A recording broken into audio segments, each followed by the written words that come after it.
So on the lower screen of your Touch Pro system, in either your Velar, Range Rover Sport, or Range Rover, there's a couple different pieces of functionality that I'll review. Number one is the climate screen. I'm going to go from left to right using these tabs up top. So on the climate portion, you have really the self-explanatory stuff. You want to change zones, you press these little zones here to either blow the air, at your torso, your feet, or the windows, just by selecting these. If they're green, it means that's where the air is coming out. You can also sync it so that the driver and passenger side are, together. Down here, these knobs actually have a couple different pieces of functionality. If I rotate this, it's obviously going to change the temperature in the car.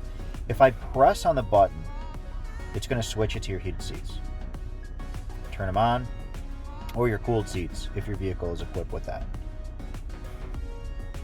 Down here, this is actually not a defroster, it's a heated windshield button. Press that, it'll turn on your heated windshield. Here's your rear defrost, and then if you want to take the vehicle out of auto climate, you'll see that there's no button for the fan. You have to press the little picture of the fan, and then you can rotate it, and it'll increase and decrease fan speed. Press that little button again, it'll go back to passenger temperature. When you go over to seats, I just showed you how you can turn the heated seats on and off using this knob. But what this does for you is you can actually select if you want the heat just to be on your back, or if you just want it to be on the lower portion of your seat to keep you warm. Over where it says vehicle, this is actually a system called terrain response.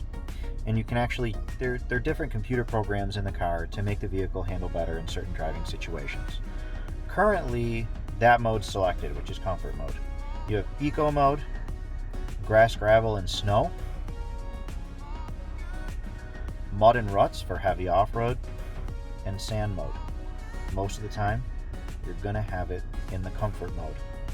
Another important part of this screen, your auto on-off, which is the feature that will shut your car off when you hit a red light or a stop sign.